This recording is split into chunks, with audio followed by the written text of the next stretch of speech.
What's up guys, just a few things I wanted to talk to you guys about in the Apple world right now that's going on, some interesting little tidbits. So first off, SplitGate. iPhones are splitting apart the new 8 and 8 Pluses before they even get used. So when it happens to me, Apple looks at me like I'm crazy or something.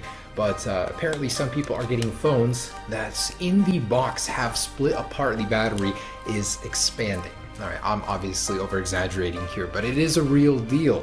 I told you guys it would happen. It happens every year. There's always a new gate issue, either camera gate, bend gate, antenna gate. This year, split gate is what some commenters are calling it. Anyways, so one person actually received this in Taiwan, or Japan I believe, in the box that is already split apart. Another user though, she charged her phone and then it happened using the supplied power adapter. So although it's only happening to a few people right now, it may actually be a bigger issue than just that. Much like the Note, only news about that started filtering out slowly and then more and more and more, so we'll have to see. Although right now I don't really see it as anything crazy. It's within the normal parameters for lithium battery failure. I mean, there's a 1 in a million chance I believe that one can fail, so this isn't too unusual. And the glowing Apple logo mod for the iPhone 8 Plus, we are already working on it with Tron. So he actually sent me some videos over from a little demo that he was doing on his, and wow, I was impressed. In just one day he actually managed to get it working. So he has figured everything out, the LED parts, getting the power to the LEDs, making it look decently good,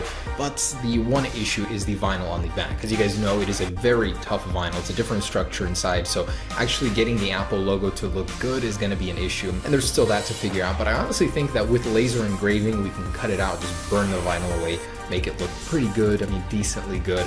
And I know nobody's going to want to do that to their phone, maybe if you take it to him, sure, but right now we're figuring these details out and I'm excited to share the journey with you, but it has been achieved somewhat, just doesn't look too good, too professional yet. We'll figure that out. Honestly, the reason I love this mod so much is just because of how good it looks. People ask me, is that a special edition iPhone? I mean, people don't know that this isn't OEM. It looks so good, so near OEM.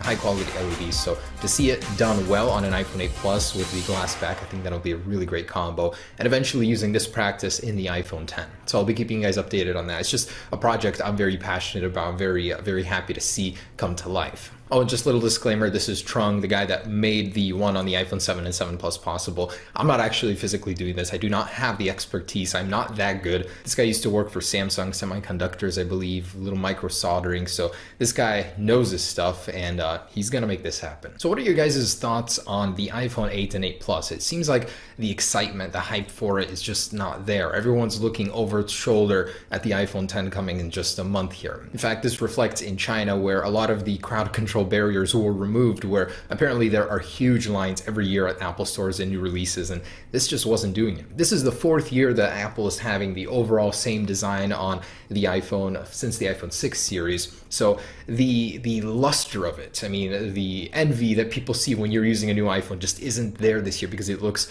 too similar. And that seems to be a lot of the issues, just there isn't too much, even just look-wise, that's different from earlier generations. Honestly, I was at the Apple store, there wasn't many people there. I was like among 10 at the launch day, so I was a bit bewildered because usually there's so many people, so much excitement, buzz, but there wasn't this year. I love my iPhone 8 Plus, the wireless charging, the louder speakers. That's one of my favorite parts of it.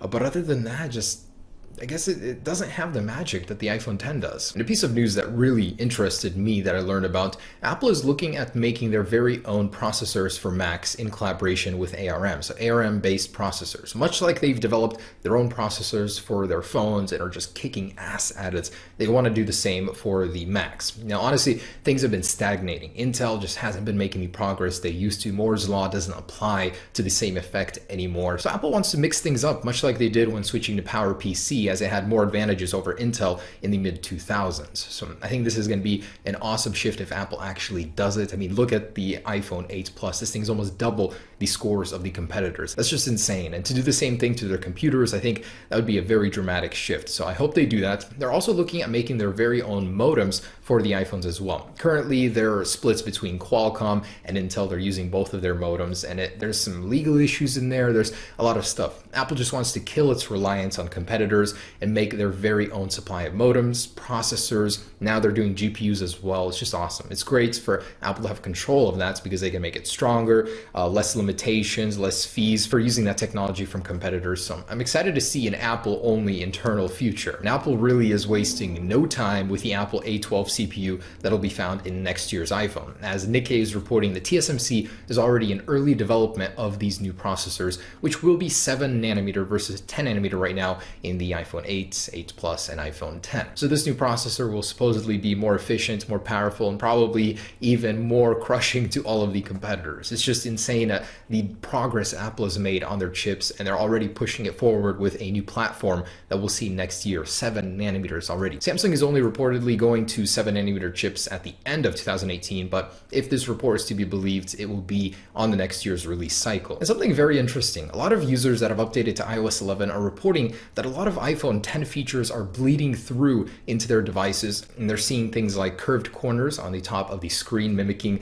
the status bar area on this guy. Also, the home button bar that's on the bottom of the page is showing up in various situations in iOS 11 for not just one user, but many users are reporting this. I don't know how this is happening. I mean, they're using two completely different versions of iOS 11, but Apple is somehow bleeding that through into these. And another user from iOS beta has shown us this. He's actually experiencing a weird bug where in full screen video, he can expand that and supposedly push it further beyond the sensor bar, that icon little animation there. I haven't seen it anywhere else. So he's having an iPhone 10 display bug on a different iPhone. Very interesting. Oh, and the iPhone 10 has already been seen in the wild being tested. This is probably by an Apple employee and insider very close to the development of it, either software or hardware. Usually employees get an early look, early test of these devices, including HomePods, which are being tested in employee houses right now. So this is not unusual, but it's kind of cool to see one of these out in the wild already. All right, guys, just a little update for you of what's going on. I'll have more videos for you soon. Working on the every iPhone comparison. Got to tell you, that one is not easy with 17 iPhones, but hopefully have that up for you soon. Anyways, if you guys enjoyed it, stay tuned and stay informed. Peace.